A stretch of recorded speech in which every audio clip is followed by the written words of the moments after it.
નમસ્કાર, હું છું માર્ગી. આપની સાથે હેડલાઇન્સમાં જોઈએ કેટલાક મહત્વના સમાચાર. ઇઝરાયેલ અમેરિકા સાથે ચાલી રહેલા યુદ્ધ વચ્ચે ઈરાને વધુ એક મોટો ખતરો ઉઠાવ્યો છે. ઈરાની સંસદના સ્પીકર એમબી ગાલિફારે કહ્યું કે જો ઈરાની ટાપુઓ પર કોઈ હુમલો થશે તો હુમલાખોરોના લોહીની નદીઓ સમગ્ર પર્શિયન ગલ્ફમાં વહેશે. તેમણે એક્સ પર લખ્યું, વતન અથવા મૃત્યુ. ઈરાની ટાપુઓની ધરતી પર કોઈ પણ હુમલો બધા સંયમ તોડી નાખશે. અમે સંયમ છોડી દઈશું અને પર્શિયન ગલ્ફને આક્રમણકારોના લોહીથી રંગી નાખીશું.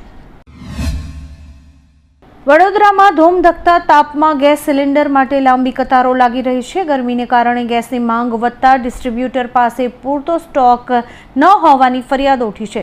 બીજી તરફ સુરતમાં ફરસાણ અને નમકીનના વેપારીઓનો ધંધો ચોપટ થઈ રહ્યો છે, કારણ કે ગેસની અછતને કારણે ઉત્પાદન અટકી ગયું છે. તંત્ર દાવો કરે છે કે પૂરતો સ્ટોક ઉપલબ્ધ છે અને સમસ્યા ટૂંક સમયમાં ઉકેલાશે, પરંતુ વેપારીઓ અને ગ્રાહકોમાં અસંતોષ વધી રહ્યો છે.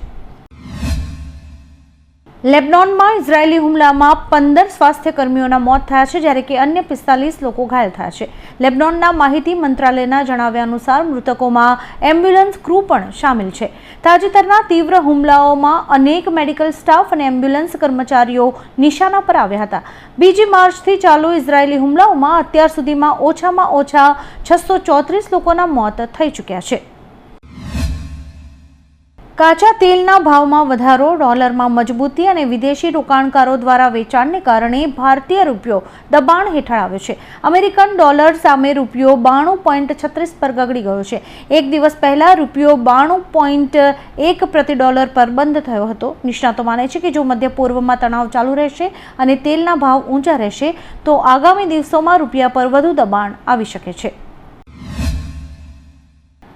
દિલ્હીમાં BCCI 15 માર્ચના રોજ એન્યુઅલ એવોર્ડનું આયોજન કરાશે, જેમાં ટેસ્ટ અને વન ડે મેચના કેપ્ટન શુભમન ગિલને ક્રિકેટર ઓફ ધ યર એવોર્ડથી સન્માનિત કરવામાં આવશે. શુભમન ગિલે ગયા વર્ષે ફોર્મેટમાં ટોપ સ્કોર બનાવ્યો હતો, જ્યારે કે રાહુલ દ્રવિડ અને મિતાલી રાજને લાઈફ ટાઈમ અચીવમેન્ટથી સન્માનિત કરાશે. આયુષ મલ્હોત્રાને લાલા અમરનાથ એવોર્ડથી સન્માનિત કરવામાં આવશે, જોકે બોર્ડ તરફથી કોઈ સત્તાવાર નિવેદન આ અંગે નથી આવ્યું. લાઇબેરિયાના ધ્વજવાળું તેલ ટેન્કર શેનલોંગ સાઉદી અરેબિયાના રાસ તનુરા પોર્ટથી કાચું તેલ લઈને મુંબઈ નજીક ભારતીય દરિયાઈ વિસ્તારમાં પહોંચી ગયું છે. આ જહાજ અત્યારે મુંબઈ પોર્ટ પર એન્કર કરેલું છે. રિપોર્ટ અનુસાર આ ટેન્કરની કમાન એક ભારતીય કેપ્ટન પાસે છે. આ ઘટના તેલ આયાત અને વેપારી જહાજોની હિલચાલને લઈને ચર્ચામાં છે. ઈરાન અમેરિકા યુદ્ધની જ્વાળા હવે વૈશ્વિક અર્થતંત્રને દઝાડી રહી છે. બ્રેન્ટ ક્રૂડના ભાવમાં 7% ઉછાળો આવતા કિંમત $100 પ્રતિ બેરલને વટાવી ગઈ છે. હોર્મુઝ સ્ટ્રેટમાં હુમલાઓને કારણે સપ્લાય ચેનલ ઠપ થઈ ગઈ છે.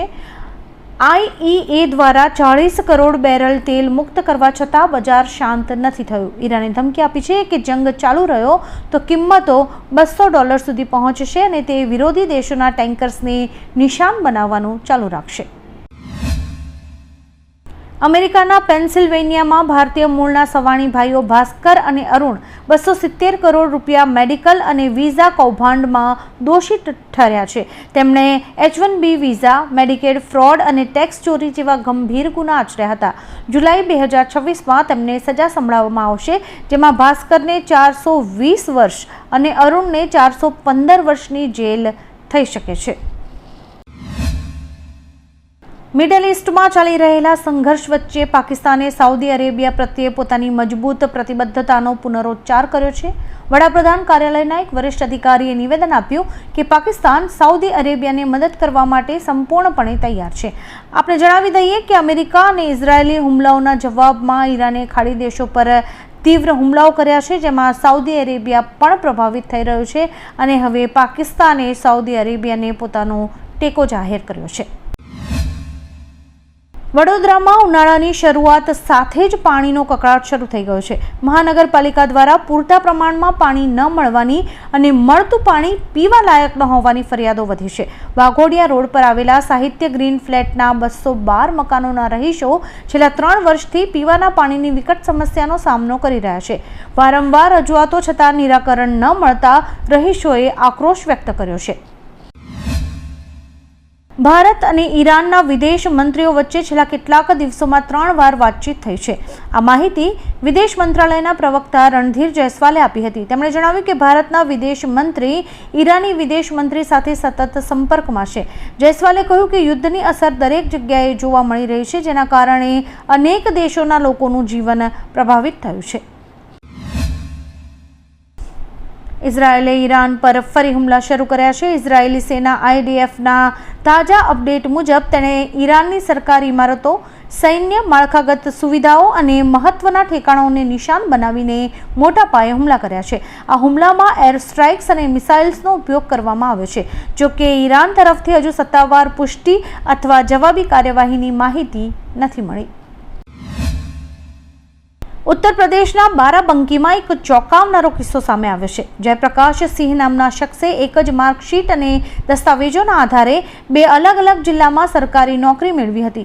તે પ્રતાપગઢમાં હેલ્થ આસિસ્ટન્ટ 1979થી અને બારાબંકીમાં શિક્ષક 1993થી વર્ષો સુધી ફરજ બજાવતા રહ્યા અને બંને જગ્યાએથી પગાર મેળવતા રહ્યા. હવે તેમને દોષિત ઠેરવીને 7 વર્ષની સખત કેદ અને 30,000 રૂપિયાનો દંડ ફટકારાયો છે. અમદાવાદની મેટ્રોપોલિટન કોર્ટને બોમ્બથી ઉડાવી દેવાની ધમકી મળી હતી. આ ધમકી મળતા જ સુરક્ષા એજન્સીઝ અને ફાયર વિભાગ એલર્ટ થયું છે.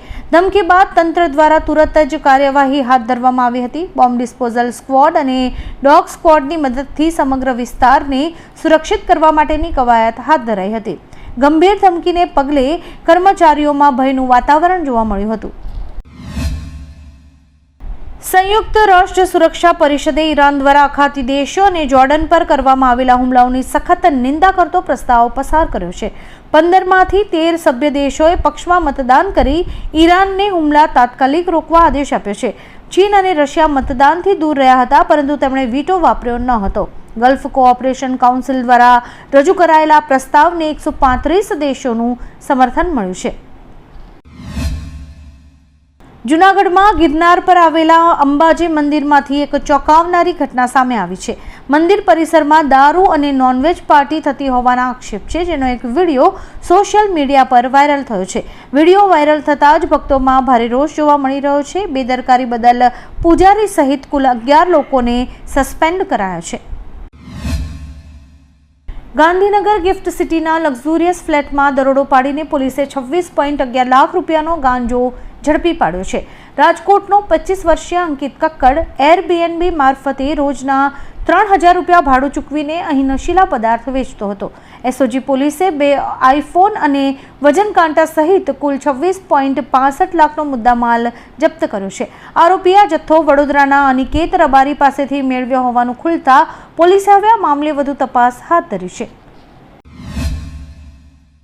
સુપ્રીમ કોર્ટે ઘર ખરીદનારાઓ સાથે થતી છેતરપિંડી મામલે સીબીઆઈની તપાસ પર નારાજગી વ્યક્ત કરી છે.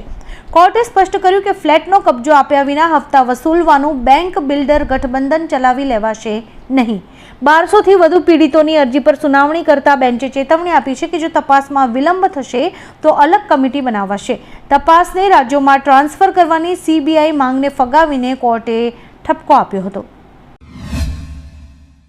યુએસ સેન્ટ્રલ કમાન્ડે એક વિડીયો જારી કર્યો છે, જેમાં ઈરાની વિમાનને નિશાન બનાવી તેના પર હુમલો કરાયો છે. આ વિડીયો એપોઇક ફ્યુરી હેઠળ ચાલી રહેલી સૈન્ય કાર્યવાહીનો ભાગ છે, જે ઈરાન સાથે જંગ વચ્ચે અમેરિકી સેનાની આક્રમક રણનીતિ દર્શાવે છે. સેન્ટકોમના અધિકારીના એકાઉન્ટથી પોસ્ટ કરવામાં આવેલા વિડીયોમાં એક ઈરાની સૈન્ય પરિવહન વિમાનને રનવે પર ઊભેલું દેખાડાયું છે, જેના પર ડ્રોન વડે હુમલો કરવામાં આવ્યો હતો. દેશમાં એલપીજી સિલિન્ડરની અછત અને વધતા ભાવ મુદ્દે આજે સંસદ પરિસરમાં વિપક્ષે ઉગ્ર વિરોધ પ્રદર્શન કર્યું. વિપક્ષી સાંસદોએ નરેન્દ્ર ગુમ, સિલિન્ડર પણ ગુમના નારા લગાવી સરકારને ઘેરી હતી. રાહુલ ગાંધીએ આક્ષેપ કર્યો કે પીએમ મોદી ગભરાઈ ગયા છે. આ હોબાળાને કારણે સંસદની કાર્યવાહી 12 વાગ્યા સુધી સ્થગિત કરવી પડી હતી. આ સાથે જ વિપક્ષ આજે મુખ્ય ચૂંટણી કમિશનરને હટાવવાનો પ્રસ્તાવ પણ રજૂ કરી શકે છે.